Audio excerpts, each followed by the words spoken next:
पहले आपको बता दें जो कि एक इससे पहले एक केस किया गया था हरिजन एक्ट, और हमारे साथ हैं जो कि प्यारे जी के नाम से जाने जाते हैं। आपका पूरा नाम क्या हुआ?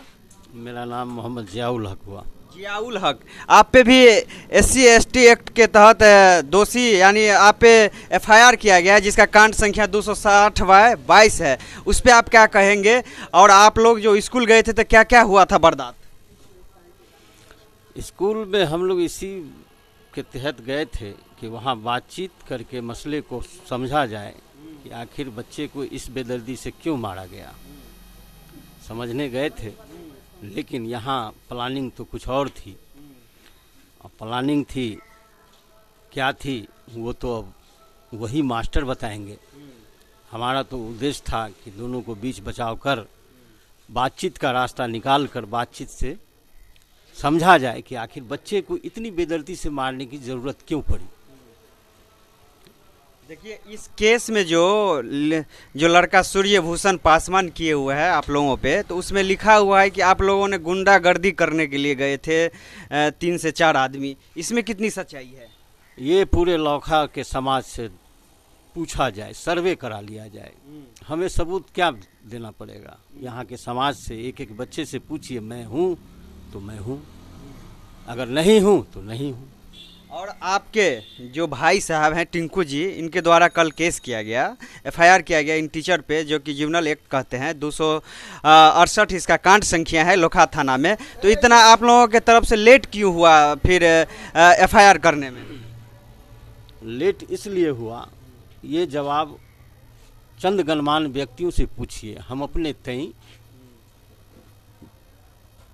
कंप्रोमाइज, यहाँ के सरपंच, यहाँ के डॉक्टर जो नामी गिरामी हैं पंकज भारती, उनसे पूछिए कि मेरा प्रयास क्या था। हमें आपसी सहमति से ये डिसीजन दे दिया गया कि बात आपकी कंप्रोमाइज हो गई, आपसी सहमति बन गई, ये डार्क में रख के केस कर दिया गया। सरपंच साहब, डॉक्टर पंकज भारती, बहुत सारे गांव में 50-100 आदमी थे, सबके सामने आपसी सहमति हमने बनाने का काम किया। जो होना चाहिए वो किया, उसके बावजूद गुड फेथ में लेने के बाद ये केस किया गया। और सर, आपने कहा कि समाज में, एक समाज के होने के कारण चाहे कि अपने समाज में ही बैठ के निपटारा कर लिया जाए, थाना तक मेरे का परिचय दिया। मेरे बच्चे के साथ इतनी बड़ी घटना हुई, फिर भी हम आक्रोशित न हुए और हमने समाज का दायरा बढ़ाया और पूरे समाज को लगा दिया इसमें। देखिए, एक खबर भी चला था जो कि प्रिंट मीडिया प्रभात खबर में भी आया था, एक यहाँ के लोकल चैनल हैं, इसमें भी आया था कि आप लोगों ने टीचर के साथ मारपीट किया है। इसमें कितनी सच्चाई है? ये लोग षड्यंत्र के भागी हैं, ये लोग मीडिया नहीं चलाते, ये लोग षड्यंत्र करते हैं और षड्यंत्र का पूरा प्रमाण है मेरे पास कि ये षड्यंत्र के तहत ही इस वीडियो को चलाया है। और चाहे वो क्या नाम है उसका, गौरव और ये रमेश सिंह, ये लोग ऐसा ही काम करते हैं, रमेश शाह, इसलिए क्योंकि मेरे पास एविडेंस है कि मेरे बीच रह के भ्रमित करा के तब ये केस करा के तुरंत वीडियो चलाया गया।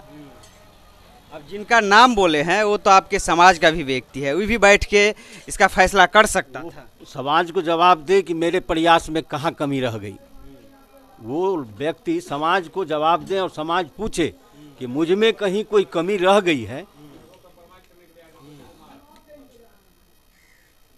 कहीं कमी रह गई तो समाज को ये लोग मीडिया जवाब जाके पूछे, समाज से एक एक बच्चे से पूछे, क्या मैं गुंडा हूँ, क्या मैं किसी गतिविधि में शामिल हूँ, क्या समाज का दायरा यही रह गया कि समाज को बर्बाद करें। तो बर्बाद करने का काम ये दोनों मीडिया कर रहा है, और नहीं तो पूरे लौखा में गांव-गांव घूम लिया जाए, मैं कैसा हूं, मुझे सर्टिफिकेट, इन लोगों से नहीं चाहिए, समाज से पूछा जाए, एक एक जनता से पूछा जाए। यहाँ तक भी जानकारी मिली है हम लोगों को, जब ये आपको खबर चला, आप लोग के अनुसार ये झूठा खबर है, झूठा खबर जब चला तो आपके फैमिली में एक घटना घट गया, इसमें कितनी सच्चाई है, क्या हुआ था? बस इसी वीडियो के बाद ये घटना घटित हुई है। ये वीडियो ही जानलेवा साबित हुआ, ये गलत न्यूज ही जानलेवा साबित हुआ। और इसी के कारण ये घटना घटी है। लेकिन किसी को दया नहीं आई, किसी को दया नहीं आई कि इतनी बड़ी घटना हमने घटवा दिया है, फिर भी झूठ को हम क्यों नहीं सच को क्यों नहीं हम उजागर कर रहे हैं। और आपने एक जो कि सोनभद्र और भूमि न्यूज का एक पत्रकार जो राशिद रजा है, उनको भी साथ ले गए थे, उनको क्यों साथ ले गए थे आप? मेरा हृदय साफ था, मेरे मन में कोई संकोच नहीं था। मैं बातचीत ही करने गया था कि आखिर बच्चे को किस परिस्थिति में, आखिर क्या ऐसी स्थिति उत्पन्न हो गई कि गुरुजन प्यार करते हैं, आखिर इतनी बेदर्दी